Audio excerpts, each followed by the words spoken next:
Finalmente tenemos la zona de la guerra.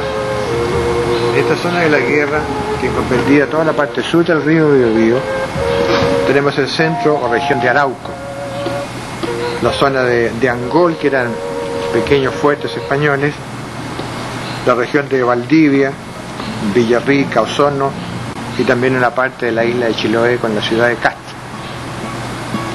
Todas estas zonas eran zonas de evangelización misionera, llevando la palabra de Dios de una manera muy simple y sencilla a los indios. Otra acción, podríamos decir, muy interesante es la de algunos religiosos que se distinguieron, como es en primer lugar Fray Gil González de San Nicolás, el fundador de la provincia; Fray Reginaldo Elizárraga, que fue el primer provincial que hubo en Chile, después nombrado obispo de la Imperial o al sur de la parte de la guerra; y Fray Antonio de Morales, que también fue después obispo de Concepción. Estos fueron los personajes, podríamos decir, más conocidos y valiosos dentro de la primera evangelización, que es lo que hablábamos del siglo pasado, siglo XVII. Tenemos ahora que en el siglo XVIII es un siglo bastante diferente, porque, como ya lo sabemos, en este siglo hubo una gran decadencia del espíritu religioso, no solamente en América, sino que también en el mundo de Europa. Y por causa de eso, los conventos nuestros, con sus religiosos, fueron también decayendo. La vida común, la observancia de las leyes de la orden, estuvieron bastante mal llevadas durante esa época. Ahora, en segundo lugar, otra etapa importante de este siglo es que la orden nuestra en el mundo, partiendo por el capítulo general y varios capítulos generales de la orden con los maestros, mandaron que en todas partes se fundaran casas de estricta observancia religiosa, que eran como puntos de formación, en los cuales los religiosos tenían que formarse para después ya ir completando la tarea en otros conventos de menos observancia. Y tenemos que en Chile se fundó el convento famoso de la Recoleta Dominica en el año 1753. Muy importante en el siglo XVIII, que no habíamos dicho, que es precisamente la formación de la nueva provincia de San Agustín de Argentina, que salió de esta provincia de San Lorenzo Mártir de Chile. Eso sucedió a mediados del siglo XVIII. Entonces, también es un hito, podríamos decir, importante dentro de los que ya hemos enumerado. La provincia nueva que se fundó de Argentina, para ellos quedaron la mayoría de los conventos que van hacia el Atlántico, podríamos decir, pero los que pertenecían a la provincia de Cuyo, como eran Mendoza, San Juan y San Luis, continuaron perteneciendo a la provincia de San Lorenzo Mártir. Ahora, los conventos grandes que había en Argentina eran, por ejemplo, el de Córdoba, que ahí hubo casa de estudios; el convento de Buenos Aires, el de Santa Fe y el convento de Tucumán, con el de Paraguay, que también pertenecía en esa época a Argentina. Y todo eso constituyeron, como les digo, la base de la nueva provincia de San Agustín de Argentina. Obviamente de Chile, que comprende lo que llamábamos antiguamente la gobernación de Chile, o sea, este lado de la cordillera, estaba el convento de La Serena o de Coquimbo, por el norte. Venía después el convento de Santiago, en la zona central, el convento de Valparaíso, el convento de Quillota, también el convento de San Felipe o de los Andes. Más al sur estaba el convento de Chillán, el convento de Talca y de Concepción.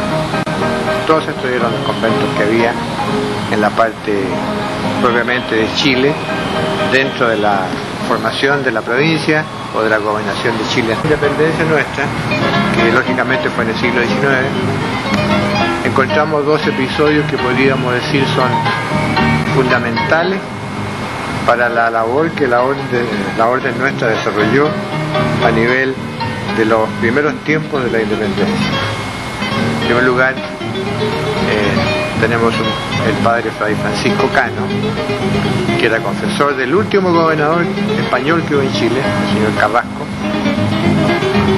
que gracias a la intervención de este padre se logró precisamente que este gobernador se convenciera de entregar el poder a uno de los grandes hombres criollos de aquí de Chile. Entonces, ese es un dato, creo yo, de mucha trascendencia. Y en segundo lugar, poco antes ya de 1810, otro padre nuestro, que fue el padre Fray Marcos Vázquez, que había sido provincial varias veces, prior del convento de Santo Domingo y de la Recoleta. Este padre también era confesor de don Mateo de Toro y Zambrano, que fue el hombre escogido precisamente para que a él lo nombrara el gobernador como su representante ante la nueva junta que se iba a formar.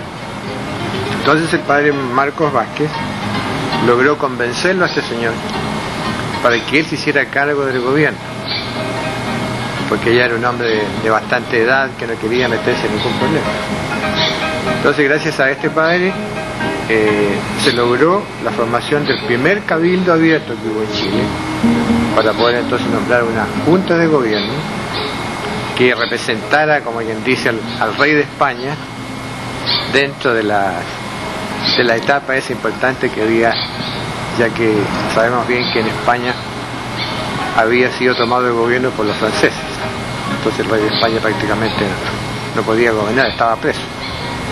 Entonces la junta que se formó aquí era para apoyar a la junta que ya había en Sevilla, y no era, digamos, una cosa para separarse de España, sino que sencillamente para defender al rey Fernando VII. Entonces, en los primeros tiempos de la independencia, del valor que tuvieron nuestros religiosos, o la importancia, mejor dicho, en cuanto al gobierno nuevo, que ya sabemos que en 1810 fue el primer momento de la independencia. Entonces, en la iglesia catedral de Santiago se celebró una misa solemne al mes siguiente, donde el principal orador ahí fue un religioso de nuestra orden llamado Fray Antonio Guerrero, que era gran orador sagrado de esa época. Enseguida, el año 1811, en el primer aniversario de la independencia, también ahí actuó otro gran religioso nuestro, que era el padre Tadeo Silva, famoso por ser teólogo y literato chileno. En esta época del siglo XIX hubo dentro de nuestra orden en Chile mucho movimiento literario y cultural en los primeros tiempos. Por ejemplo, se fundaron muchas revistas, periódicos, hubo muchas publicaciones de libros. Después se fundaron escuelas y colegios. Entre los religiosos quizás más destacados, podríamos decir, están los que estaban aquí en el convento de Santo Domingo de Santiago y de la Recoleta Domínica. Entre los famosos teólogos, podríamos decir, estaba el padre Fray Sebastián Díaz, de la Recoleta Domínica, y el padre Domingo Aracena. Probablemente el padre Domingo Aracena fue el más grande de los teólogos que hubo en el siglo XIX aquí en Chile. Enseguida, dentro de los padres que fundaron revistas y periódicos, etcétera, hay religiosos también de mucha importancia por su cultura y por